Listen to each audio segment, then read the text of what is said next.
Hey everybody, this is Brad Dyke. How you doing? I apologize for the fingerprint on the video lens.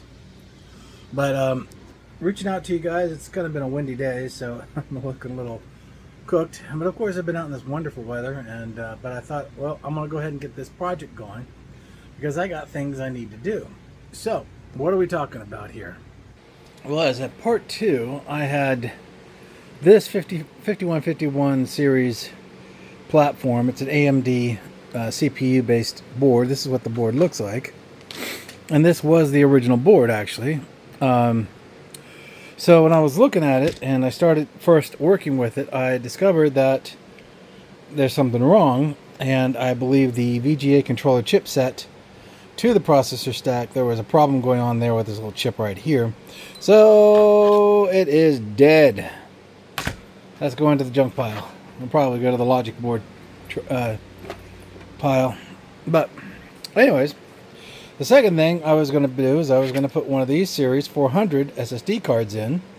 And this is a flash SSD card used back in the same time frame of this model, the 5151 series, that was manufactured 2009 to 2013, I believe. This is a 2012 rendition. And I put a new board in it, and I was able to successfully get everything to work correctly. So it's down there working just fine. As you can see, it's fairly empty. There is the SSD card. Looks like this guy right here.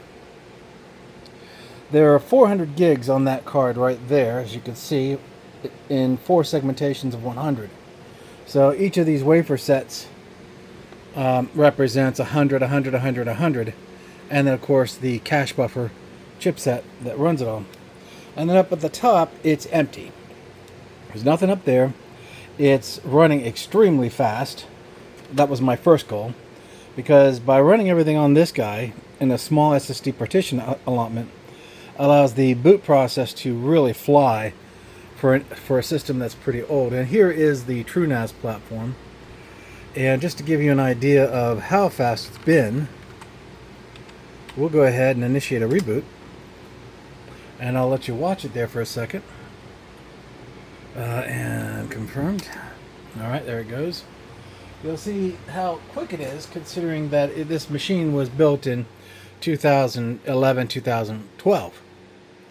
But because of the nature of the SSD drive, a lot of the post-process really just vanishes, as you just saw there. And then we'll give it a second to post. Now, I've done the basics with this platform. I've checked the BIOS. I've looked for flaws, critical updates. Because this is an OEM RM series motherboard, flashing it is not an easy process. Now, I do have the advanced fast boot turned off for now, because I want to make sure the 8 gigs are testing a few times to make sure everything is good. But now this is the post process right here. This is the Seagate Technologies for the warp drive configuration, and it will show here in just a second 4 93 gig allocations, of which one of them is sitting as a temporary boot drive, and the other 3, these 3 right here, are set up as one single group. And I'll explain that later as well.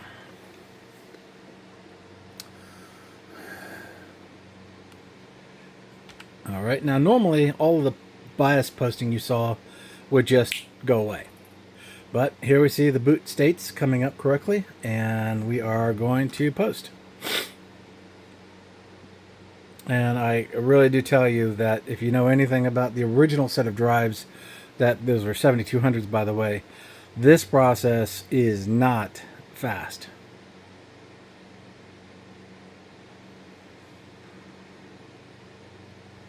So by taking the chance of using this chassis design, upgrading its capacities, speeding up the RAM, speeding up the SSD functionality to replace the old spinning disk functionality, the boot process is very slim, and giving pretty much the remaining of about 350 gigs of space in the clear.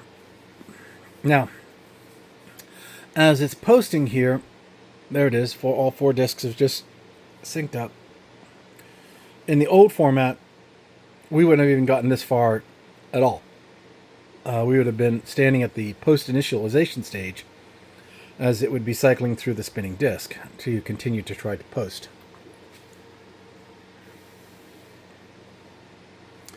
So, with that being said, we've got about a 70% increase in performance on this chassis, but within the resources of its design, which is an AMD motherboard, and it's working pretty good. Now, with that, it's almost finished here. We will be able to turn around and be able to take a look at a few things, and I'll explain why I invested roughly 75 bucks in this particular device setup. And there we are done. Now, so what we're doing here basically is we are creating what's called a transit device. Now, we also call these sand mules if you have a more complicated design, also known as a temporary transport drive setup. And you use NAS connectivity to accomplish your goal. Now, how are we going to do this? Well, first things first, understand the restrictions. Now, if you look in here, I've got 4 bays down here, which are ready to go. But you notice I don't have any caddies, and I did that on purpose because I have a future need for that. But today, the role of this particular chassis is going to be focusing on being a sand mule or a transit device. What is a transit device? Well, a transit device is basically where you take a 14 terabyte, 18, 20 terabyte single drive configuration and you'll mount it into a chassis like this, and its functionality is to, for a short period of time, transport everything but core production data. Now, we did this to move terabytes and terabytes of corporate data that was not considered production data. And so with this setup here, as you can see, the drive would sit up on the top. It would be basically SATA, no big deal, because SATA transfer speeds match that of the network speed this unit has. Then what I'm going to do, because it is running on TrueNAS at this time, I'm going to go over to my other TrueNAS, this guy. He's a horse. He does quite a bit, and hits disk drives down there below. This guy is going to transfer all of its data over to the 14 terabytes of what I want to transfer, and I'll leave the rest of this data for destruction. And then I will repurpose this guy. This is a 730. This is a 720. I'm going to bring this guy in line and operational, and it's going to replace this guy by using a transit device such as this small box. So, you know, people don't have to go out and spend $300 or $400 on a Western Digital 20 terabyte attachment device or a NAS device when they can just repurpose something like this. And this has more functionality than just being a transit device, because it can also act as a alternate backup as your failover backup, which you can have at a different location and synchronizing with your TrueNAS on a different location way over there. So with that being said, we have also a future point, and I'm getting a lot of requests for this. A lot of people are having problems with the 730s, and this is the reason why they are.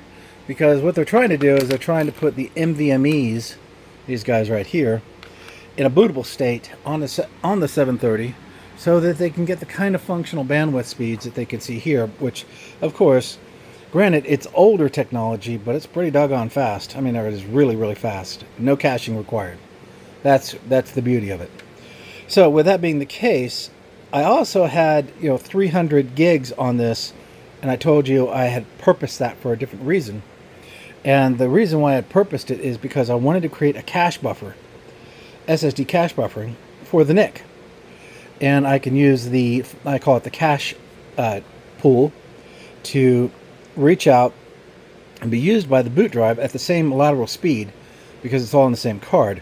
And the network card will write data there first and then buffer it to the 14 terabyte hard drive. Now this is a 14 terabyte SATA, that's single line data transfer rate. That's not SAS. SAS is dual data rate transfers, or bidirectional. This is not. But if it's just reading or if it's writing, it's going to do what I need it to do.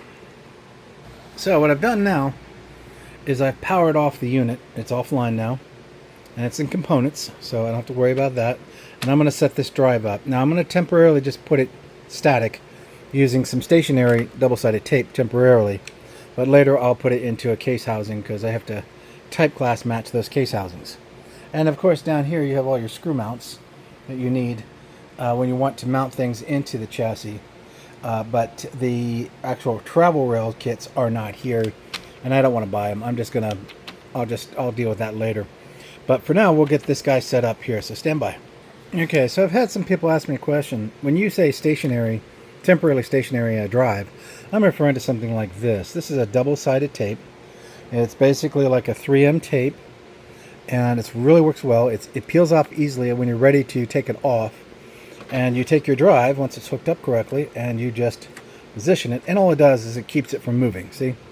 It's just not going to jar or move around too much. So, and that's good, because that's precisely what I want it to do.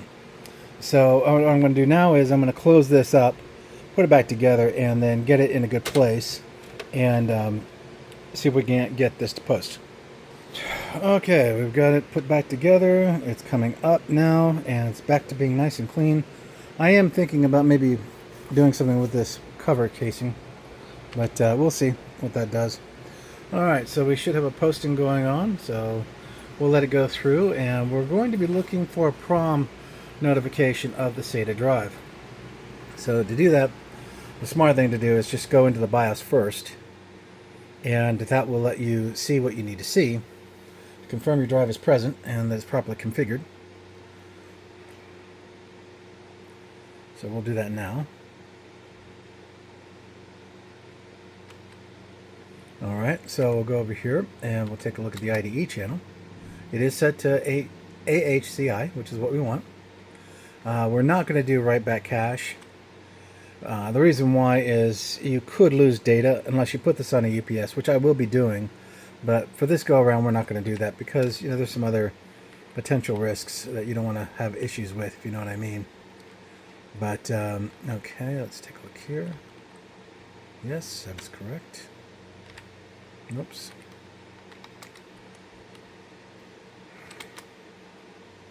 Right. Okay, flip that to edit. I'll just perch that set value. Yep. Right.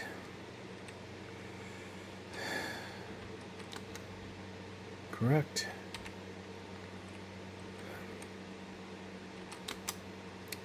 We do see the Toshiba. It is right there.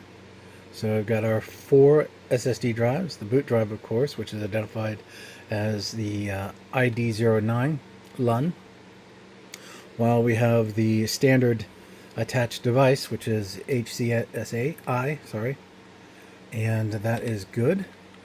So we are finished with this.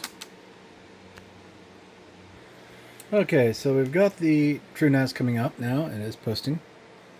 So it's finishing up now, and we are also over here bringing online one of my 1Us, which is a 2019 server, and we'll be updating him to take a look at this IP address and log in. And then I need to be able to just report that the drive is present within the environment and that we will be in good shape to build a pool later. And as you can see here, my workstation is posting. Take a look over here. Right.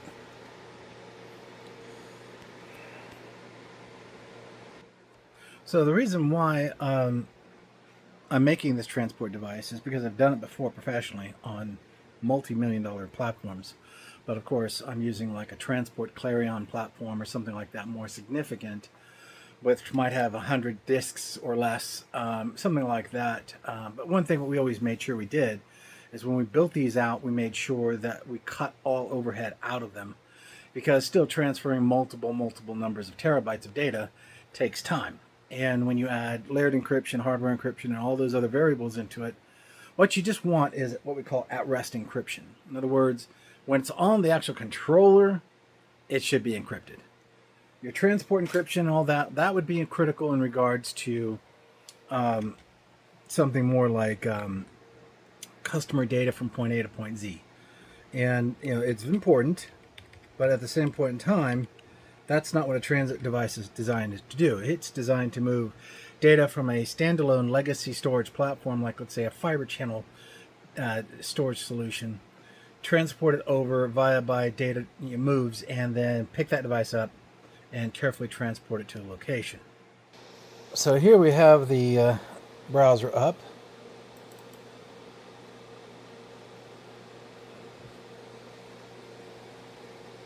Give it a second to post.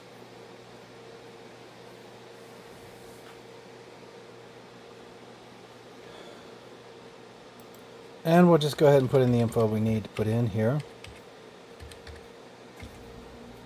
Should be it.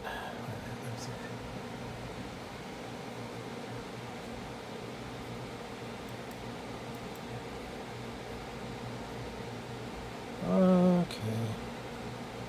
Hang on a second, let me check something real fast. Okay, well, it looks like I forgot that I turned off one of my switches, which is this one over here. I'm waiting for it to light up. That's right, ladies and gentlemen, the Series 6000 Nortel. Hardcore stuff. Alright.